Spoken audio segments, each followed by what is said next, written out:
Thank you for joining us for another episode of the Black Woman Experience, where today we are talking about watching Girlfriends as an adult. So the experience level here is I watched it as a kid, but Kayla never actually really watched it. So I'm coming in it with like eyes of an adult versus when I was like in high school, and she's coming with fresh adult eyes. Of course, again, this is my roommate Kayla. Hello, all. And I pop in from time to time. We're just gonna go for it. We're gonna go for it and start with the least, what we feel is the least problematic character. Miss Lynn, aka my spirit animal. She really is. No, like, listen. The randomness that is Lynn, that is me. I feel like any group of friends I'm in, I'm usually just known as the quirky, random one. And when I tell you within the first like couple of episodes, I was like, I'm gonna like this girl. I'm gonna like her, aren't I? She is everything that I am. Almost everything that I am. We'll get into that later. Yeah. But yeah, Lynn is probably my favorite. If nothing else, she definitely keeps the show interesting because you just honestly do not know what she's gonna get into. You don't know what you're getting from her, and I can honestly say, for me, when it comes to Lynn, I like her free spirit. Her willingness to try anything, to be a part of anything. Mm-hmm. One thing I don't like that the show does, though, with Lynn is they don't give her, first of all, a character arc or a personality outside of being quirky, in my opinion. She's just a quirky friend. They really don't devote any true episodes to her, like growth or anything, except for like the one random one with her adopted parents, and then there was another one with her biological mother. But I feel like everybody else's story takes center stage, and Lynn is always like that background noise. You're like, oh yeah, Lynn's doing something, ha ha ha, and then you go on to the next person, and we're so much more invested in, is Maya gonna get back with her husband? Is Joan finally gonna get a man? Is Toni gonna get divorced? Like, it's like... No, I totally understand where you're coming from in that regard. I definitely wish, like, I think we're about, 5 or 6 seasons in? We're on season 6, so we're on the last season with Toni. And it seems that anytime we do have some potential growth with Lynn, it's always when she's involved with someone else. It would have been nice for her to see some kind of growth on her own. Like when she was with the guy who was celibate, she decided to, try a relationship that wasn't based solely on sex, but it wasn't a personal decision. It was a decision she made because of who she was involved with. Instead of kind of looking at the overall purpose for doing something like that, she just looked at it as, okay, it's a temporary solution because at the end of the day, I'm going to get what I want. And once she didn't get what she wanted, she was on to the next. So that was a little disappointing. And then there was her relationship with her bandmate. His name is slipping my mind. Finn. There was her relationship with Finn. And which I didn't get at all. I didn't, but here's the thing.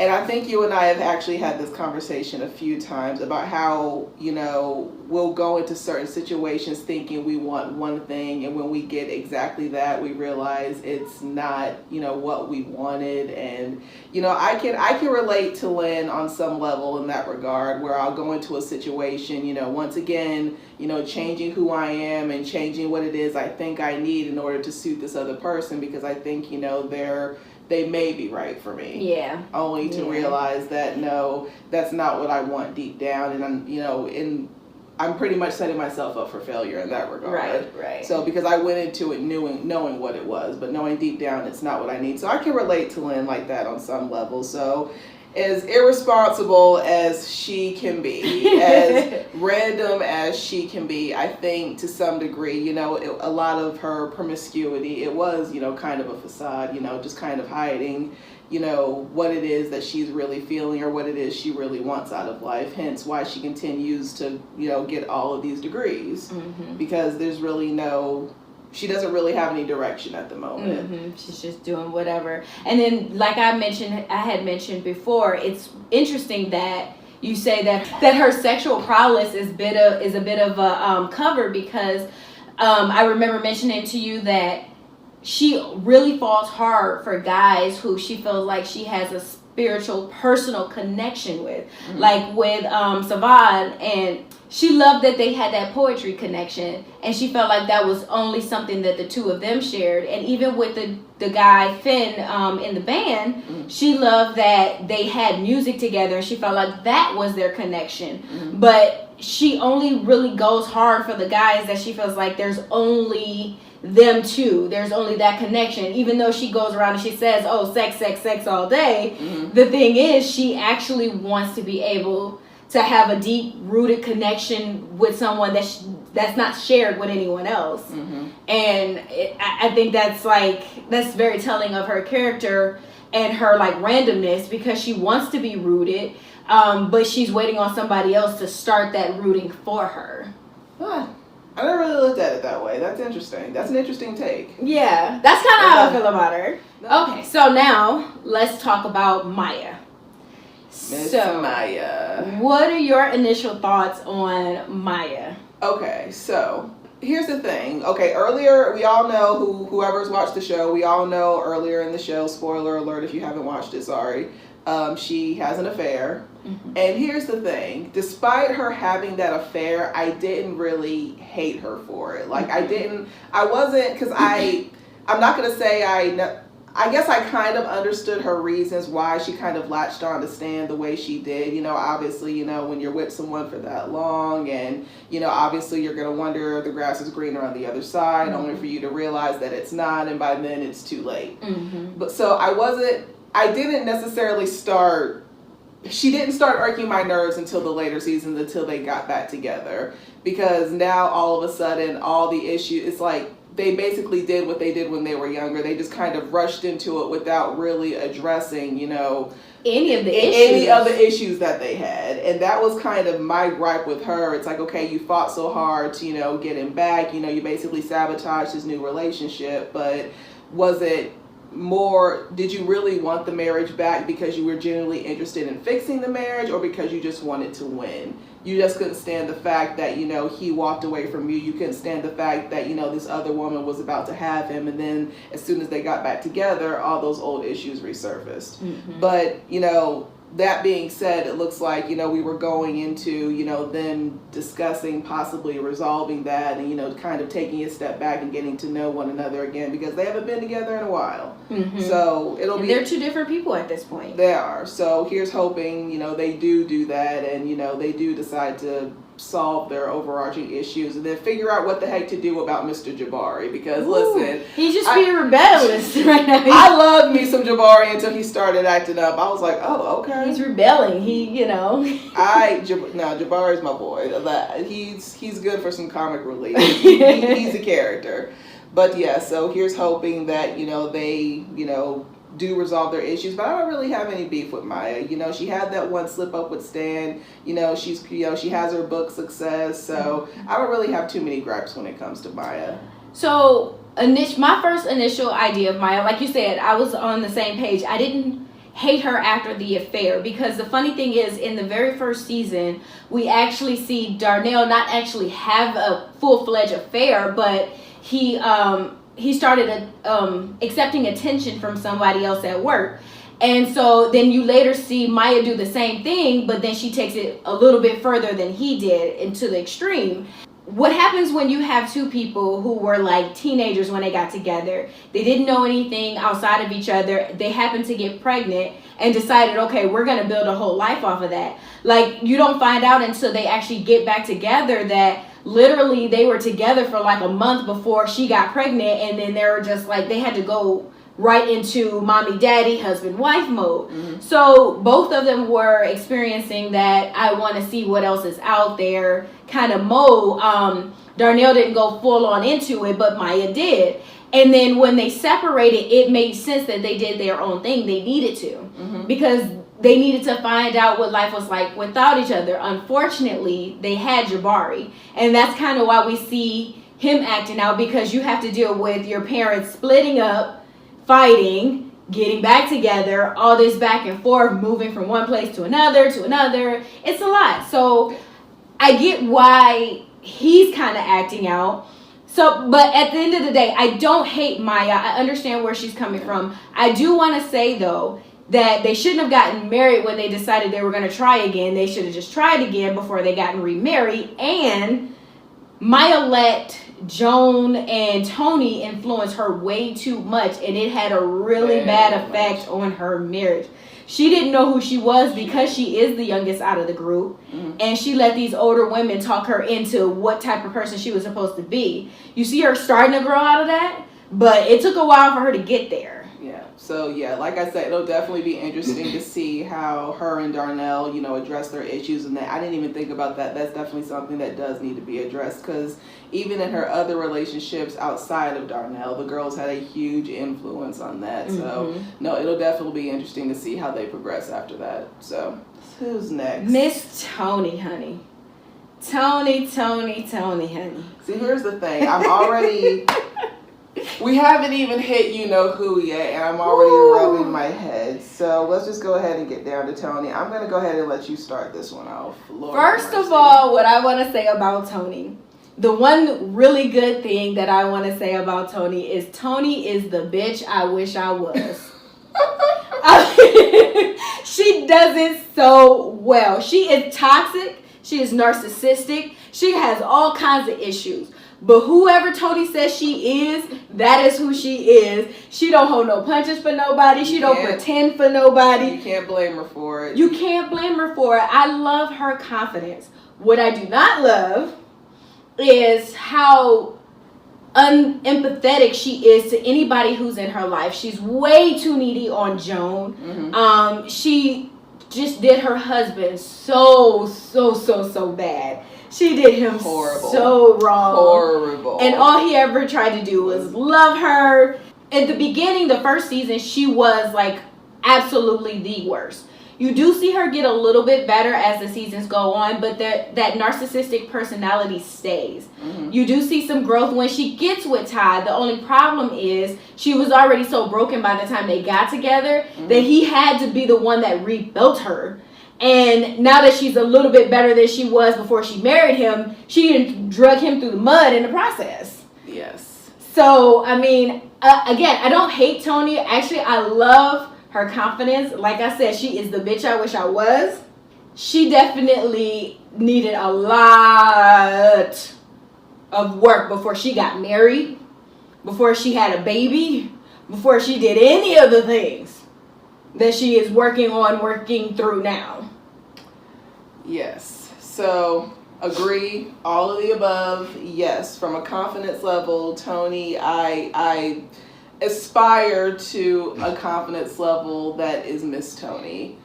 But of course, the selfishness behind that behavior, it was rather cringeworthy at times. But here's the thing.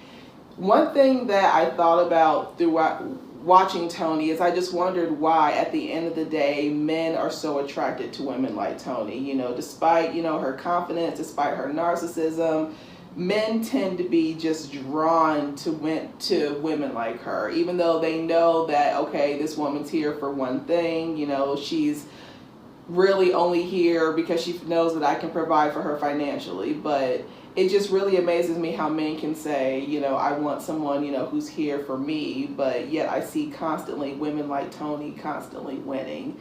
So don't get me wrong, absolutely, love to hate her character, but it's like watching stuff like that, it can't help but irk me. Yeah, but you know what though, and I was watching another video where they were breaking down, watching Girlfriends as an adult, and what the girl said something that was interesting. She was like, it's funny because immediately with Toni or people like her, we go to the gold digger mode.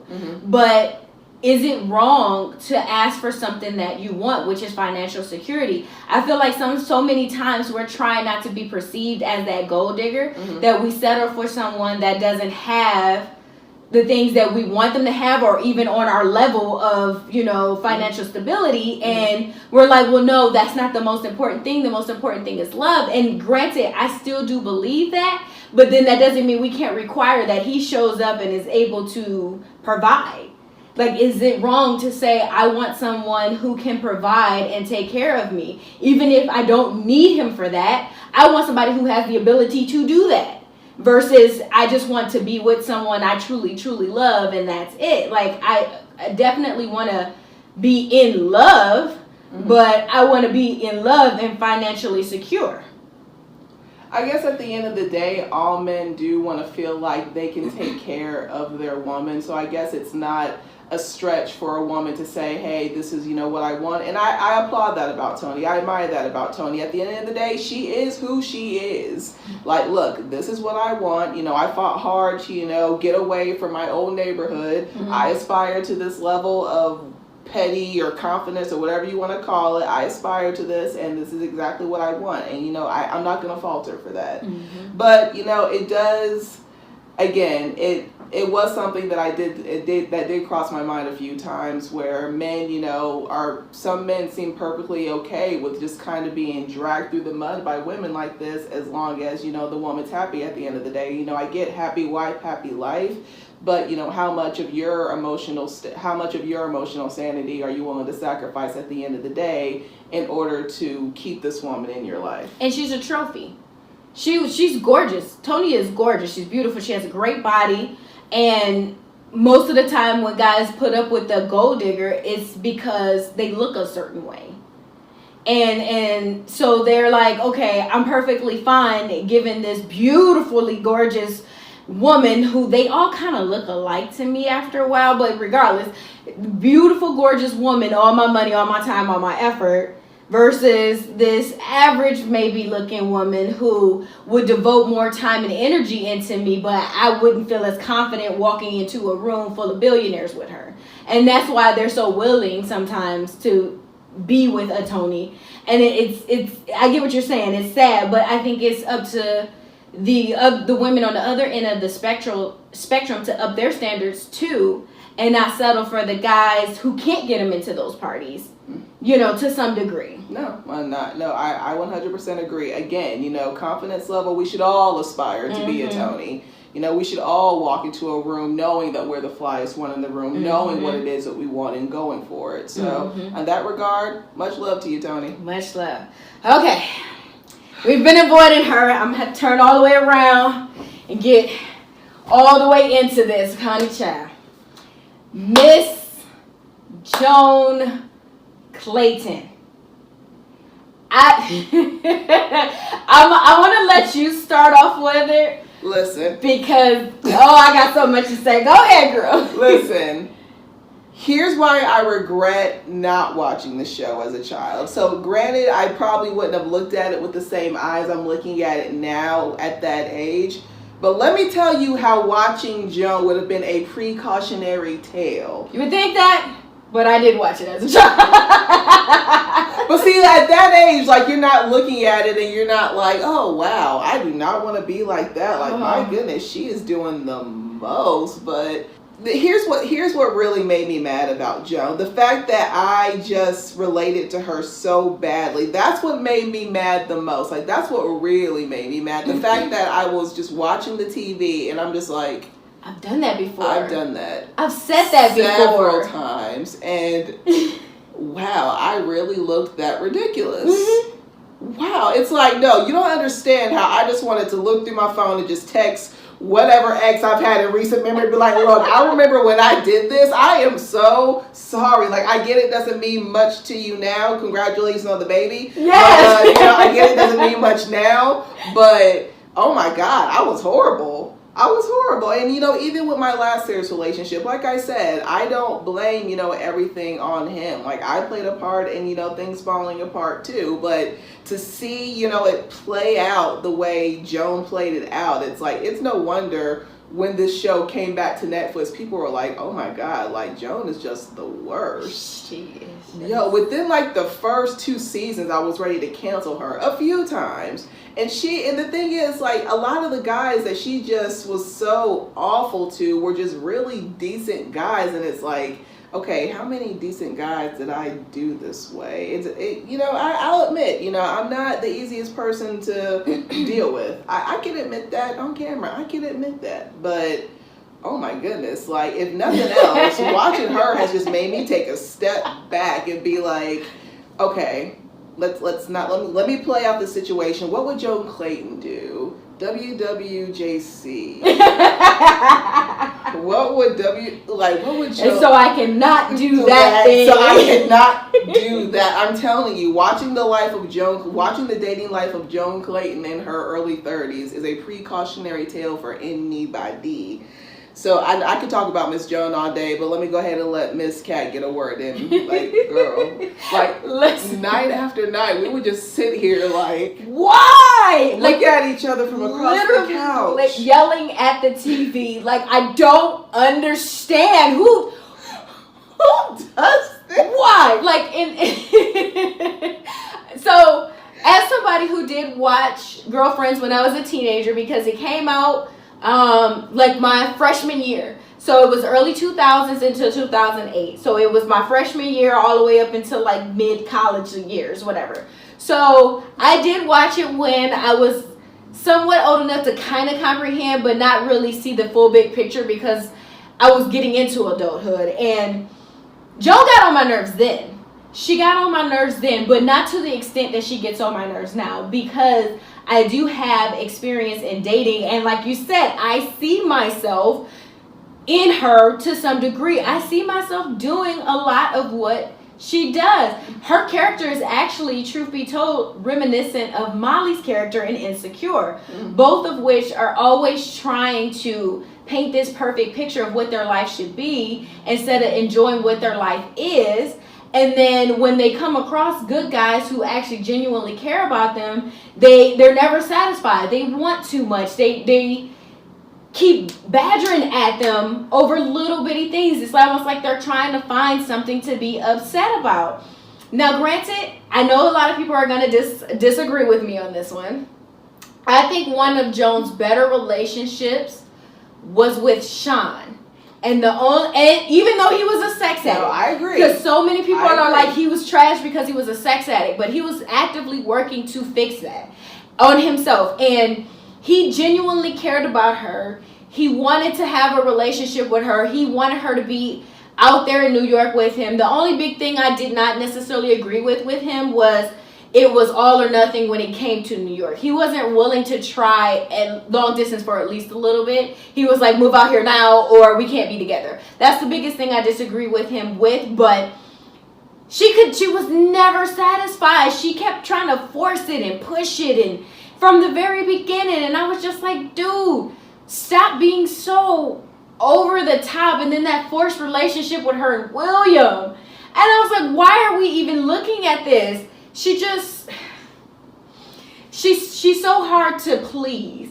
I know that I've been in that situation, and that's not to say that as a woman we shouldn't ask for what we want, but we should have an idea of what we want. We shouldn't be changing our minds as the wind blows and expecting the guy to know what we meant. That's why I hate Joan. She is me. That's why I hate her. How is a man supposed to know what you meant when you didn't say the actual words? Yes. To any guy that I dealt with that I put you through this, I'm so sorry. I'm so sorry. I don't want you back though. But I'm so sorry that I put you through that because I didn't know what I was doing at the time. And just to speak on the whole Joan William thing, when I tell you, even the build up to them eventually getting together, her going to his hotel room only to discover it wasn't even his room, and by then it was too late. It was why? And the thing is, I knew just from what I heard about the show before that it was going there, so I thought I might feel differently if I actually watched the show. It was cringeworthy. It really was, and I'm just so glad it didn't last as long as it did. I preferred him with Monica, and Monica was just, oh my god, horrible. Well, and you haven't gotten to. She hasn't finished it yet, so she doesn't know where that Monica situation goes after a while. But it does go. It does go. Although I can honestly say, as somebody who's seen everything, they could have gotten rid of her in the later seasons. Then they decided to keep her only because Toni left. Gotcha. That's why they decided to keep her. They needed somebody else to be the Toni, and she was close enough. So. Oh wow. Yeah. So that's just without trying to spoil too much for you. That's kind of what happens. Interesting. When she comes back into the show, but yeah, Joan Joan is a character I could see.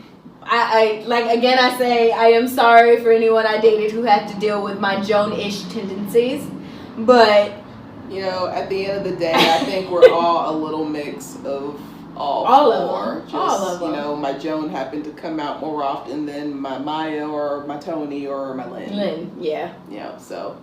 But, you know, we're growing, you know, every single day. You know, it's all about growth. And I like to think that we'll see as we get, you know, toward the end of the season, we'll see if, you know, there's some growth on behalf of not only Joan, but, you know, all of them. You know, it'll be interesting to see how it ends. I will say that Joan does start to grow, even though she's still annoying as a character. Mm-hmm. Because in the beginning seasons, you do see that she is, like you mentioned, she's not very happy for her friends when they find success. Mm-hmm. And it really hits ahead when Toni gets married.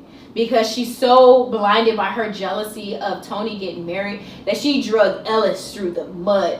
She treated him like crap. She destroyed that relationship. Yeah, I think Ellis kind of got the worst of it. He got the worst of it because that was the height of her jealousy. And it wasn't until she realized she had to stop with that, mm-hmm. that she started to become a better friend overall.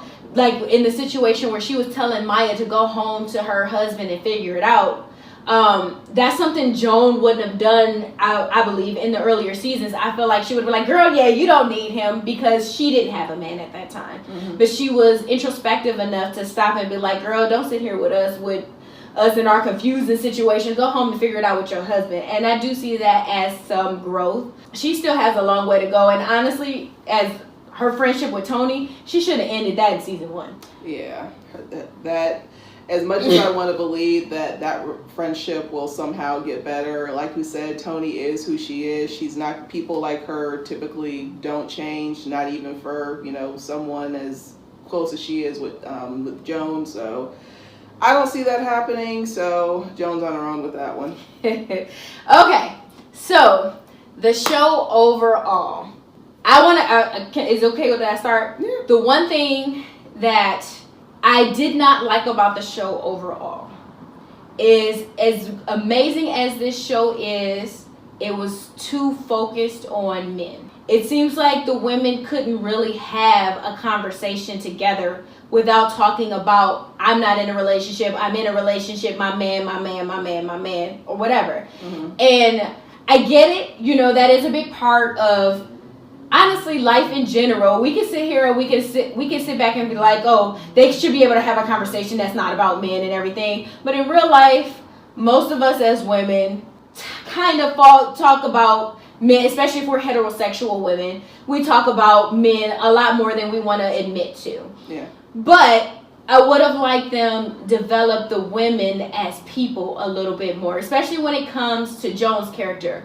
Joan's character, every decision she made was influenced by trying to get some men to notice it. Mm-hmm. Every single decision she made. She didn't make one decision that was solely just her, period, I feel like. And that just took so much away from her character. The only character who doesn't focus all her energy necessarily on what a man does, kinda, is Lynn. She'll do something a little bit more random that has nothing to do with men, but whenever she makes a dramatic change, it has to do with a man. But you don't see it as often because they don't pay as much attention to her character. Mm-hmm. But everything these women did has something to do with the guy in their life, or not in their life. No, on that I can definitely agree. There was more of a centric focus on their relationships versus, you know, their professional growth. But I agree with you. I definitely would have liked to see more of a focus on their professional growth. One thing I can say that I do appreciate about the show, though, is with shows like Insecure that don't tend to just focus solely on relationships. They focus on issues outside of, you know, relationships. Mm-hmm. And I can appreciate shows like Girlfriends, and then, you know, before that it was, you know, shows like Living Single for kind of paving the way to create shows like Insecure. Mm-hmm. that can focus on, you know, issues that, you know, align outside of relationships. Mm-hmm. So in that regard, I can definitely appreciate that about Girlfriends. You know, it is a very good show. It is a very good show. It is. And at the end of the day, like you said, you know, people want to watch the drama, you know, they want to watch the relationships. And, you know, there were a few storylines, you know, where we saw some professional growth, you know, such as Toni opening her real estate agency. Mm-hmm. And Joan, opening her restaurant, and Lynn finally doing something with her degrees. At least I believe she did. Kinda, no, sorta. she never really does. She doesn't. And then you have Maya, writing her book. Right. You definitely see, out of all of the characters, I feel like you see the most growth from Maya. I can actually pinpoint different parts of her growth, from her being naive and just trying to fit in with these older, more established women, to her going out on her own and trying to figure it out, to her becoming an author, to her rebuilding her marriage and her relationship. And then, as you'll see towards the end of the show, she's the one who has displayed the most growth overall. No. Oh, yeah, that I can definitely agree. Because she did start off, she was married, and then, she got divorced, and then remarried again. Okay. No. I can agree with that. Yeah, but the rest of them, Joan is the second one who gets some growth. We don't get to see Toni completely grow because she left. Lynn just stays Lynn the whole way through. And again, as much as I do like Lynn, I definitely say I relate to her up to some point. I'm definitely not going to be that person who's just hopping from, house to house. That I'm not in that respect. That did kind of annoy me about Lynn at some point. It's like, really, grow up. What are you doing? Even if you have to get a roommate, even if you have to rent a room, like, you do have options. But the fact that she was just so comfortable hopping from house to house just did not sit well with me. I know people like that. It's never a good look, and hopefully I'll never find myself in that position. No. All in all, I have been enjoying the show, so thank you, Twitter or Instaverse, for convincing me to watch it, because as soon as they announced they were coming out, there was just this explosion of excitement. So hopefully I'll be able to get into some of the other shows and give my thoughts on those at a later time. Yes, and honestly, I can say rewatching it has helped me to pick out some things that I've done in my past that I definitely needed to work on. So I will be working on that, future husband.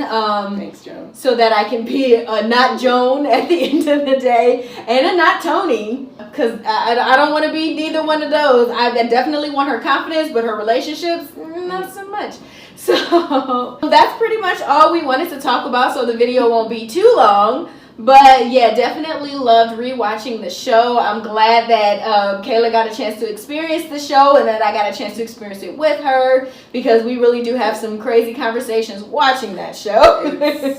Thank you so much for joining us. And don't forget to like, share, and subscribe. Come back for another video on Wednesdays and Saturdays, and we will see you the next time we do a video. I don't know when the next time will be. Whenever we have the chance and we feel like it's getting cold, we'll be looking for stuff to do, I'm sure. So we'll probably do another one soon. Okay. Bye. Bye.